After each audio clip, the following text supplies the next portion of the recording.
Historians spent decades studying medieval plague outbreaks and calculating death tolls, but they missed something massive until 2021, when Cambridge researchers discovered that plague ranked only 7th to 10th in what actually killed medieval people. Your risk of dying from childhood diseases was 15 to 20 times higher. Tuberculosis claimed more lives than all plague outbreaks combined, and parasites killed 15 to 20% of Crusader knights by literally eating them alive from the inside. Alice of Schaerbeek found this out when leprosy destroyed her body over 10 years, and a monk who recorded her death in 1250 wrote that her skin cracked like tree bark, her hands shriveled into claws, and loose flesh oozed from open sores. But leprosy was just one killer in what researchers now call a sea of pathogens that made medieval Europe a death sentence where the real killers were invisible and everywhere.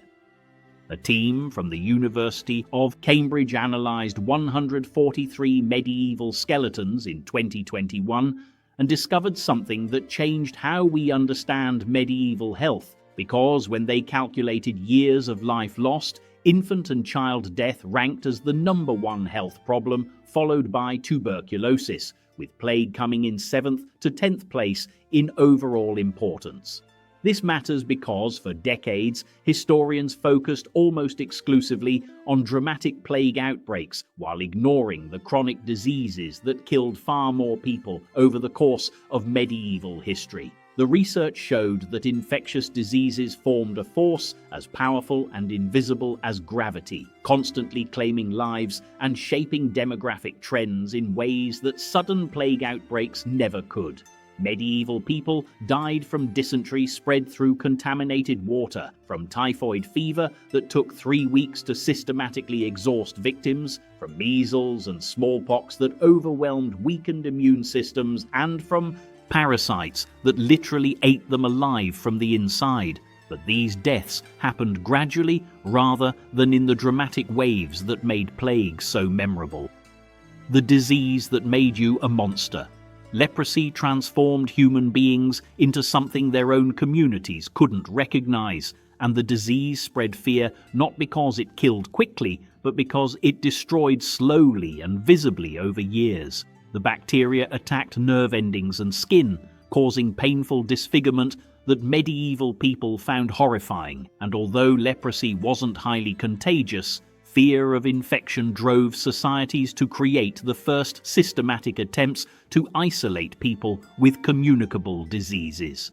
Alice the Leper's biography, written by a monk around 1260, described her final state in detail that would have shocked medieval readers, because the monk wrote that all who saw her body were struck as at the sight of some horrible monster, and he documented how her hands had shrunken, her skin resembled cracked tree bark, her legs looked like a skinned calf, and from her body oozed loose flesh and abundant pus. This wasn't exaggeration, but rather accurate medical observation that reveals how advanced leprosy cases appeared before any effective treatments existed. The social consequences were devastating, because lepers in some European countries were legally declared dead, forced into leper colonies, and required to carry bells or clappers that warned citizens of their approach.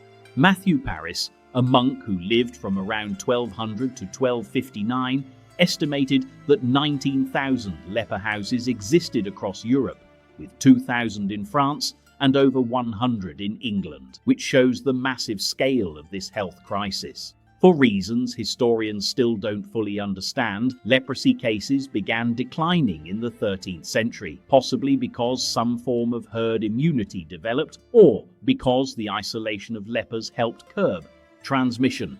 If you've made it this far, thank you for watching, and before we continue, drop a comment and let us know where you're watching from. And if you enjoy videos like this, don't forget to like the video and subscribe. It really helps the channel. The King's Evil. Tuberculosis was a more efficient killer than leprosy because it attacked internally rather than externally, destroying lung tissue and causing victims to waste away slowly, which is why medievals called it consumption, believing the disease literally consumed people from the inside. The bacteria sometimes attacked lymph nodes instead of lungs, causing large swellings in the neck that medievals called scrofula, or the king's evil, and this nickname came from the widespread belief that monarchs in England and France had inherited miraculous healing powers that could cure the disease through royal touch. This practice began in 11th century France during King Philip I's reign and was adopted by King Henry I of England in the early 12th century, and following the ceremonial touching, kings presented affected individuals with angel coins hung on ribbons to supposedly ward off the disease. But of course none of this actually worked, because tuberculosis is caused by bacteria that doesn't respond to royal touch. What made tuberculosis so deadly was that it thrived in the crowded, poorly ventilated housing conditions that characterized medieval towns, allowing infected people to remain in communities and continue transmitting the disease through the air they breathed. Research now shows that tuberculosis was probably the single most significant infectious disease killer in medieval England, claiming more lives than any other specific illness, including plague. Yet tuberculosis victims didn't generate the same fear or dramatic historical records that plague outbreaks produced. Eaten alive from within. In 2013, archaeologists excavating the Crusader castle of Saranda in Cyprus made a discovery that revealed another invisible killer, because analysis of the latrines showed that at least 15 to 20% of the knights stationed there died from malnutrition and infectious diseases caused by intestinal parasites. The eggs of roundworms and whipworms were found in soil sediment from the lavatories, and poor hygiene meant the eggs were transmitted orally through fecal matter that contaminated food and water. What made these parasites so deadly was that the worms fed on nutrients that humans digest, which meant infected knights suffered badly from malnourishment and faced possible starvation even when food was available. And this wasn't unique to Crusader castles, because parasitic infections were endemic throughout medieval Europe, wherever sanitation was poor. The medievals had no understanding of how these infections spread, no concept of microscopic organisms, and no effective treatments, which meant infected people simply suffered progressive weakening until either their immune systems fought off the infestation or they died. The hidden epidemic historians missed. Dr. Jenna Dittmar and her team from Cambridge published research that forced historians to add cancer to the list of major medieval diseases, because by using CT scans and X-rays to look inside medieval bones rather than just examining their surfaces, they discovered that between 9 and 14% of medieval Britons developed cancer. This was shocking, because previous studies that only looked at external bone lesions suggested less than 1% of medievals had cancer, which meant historians had been drastically underestimating cancer's impact. The study examined 143 adult skeletons from 6 medieval cemeteries ranging from the 6th to early 16th centuries, including one from a hospital that cared for the sick and destitute. Dr. Piers Mitchell, who led the research, searched within bones for signs of malignancy, because not many cancers spread to bones, and only a few are visible on surfaces, which is why earlier research missed so much of the disease's prevalence. Why everything became deadly. Medieval living conditions turned even minor illnesses into potential death sentences, because people had no concept of germs, no understanding of how diseases spread, and no effective treatments. Peasants slept on straw that crawled with vermin, multiple people shared bedding, houses were cold, dark and damp, and the smells of sweat and manure meant flies buzzed everywhere, spreading contamination. In cities, narrow alleys sometimes measured only 6 or 7 feet wide, houses had little light, and if residents failed to clear waste, alleys became breeding grounds for disease.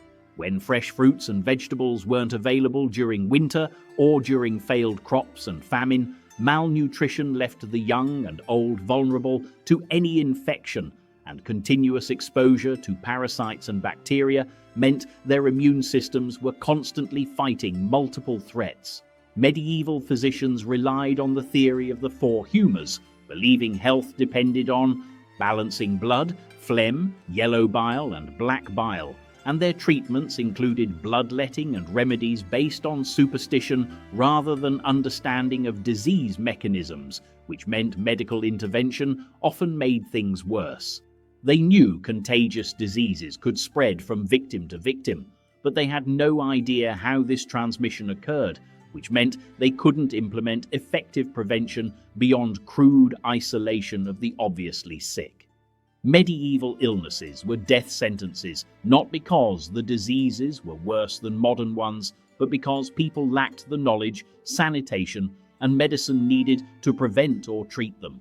Tuberculosis killed more than plague. Childhood diseases claimed 15 to 20 times more lives than dramatic epidemics. Parasites ate people alive from within, and cancer affected up to 14% of the population while going largely unrecorded. The real story of medieval health isn't about the Black Death sweeping through Europe, but rather about millions living in a sea of pathogens that killed them slowly and constantly, without the dramatic historical records that plague generated. If this changed your understanding of what actually killed medieval people, hit that like button and subscribe for more history that reveals what really happened.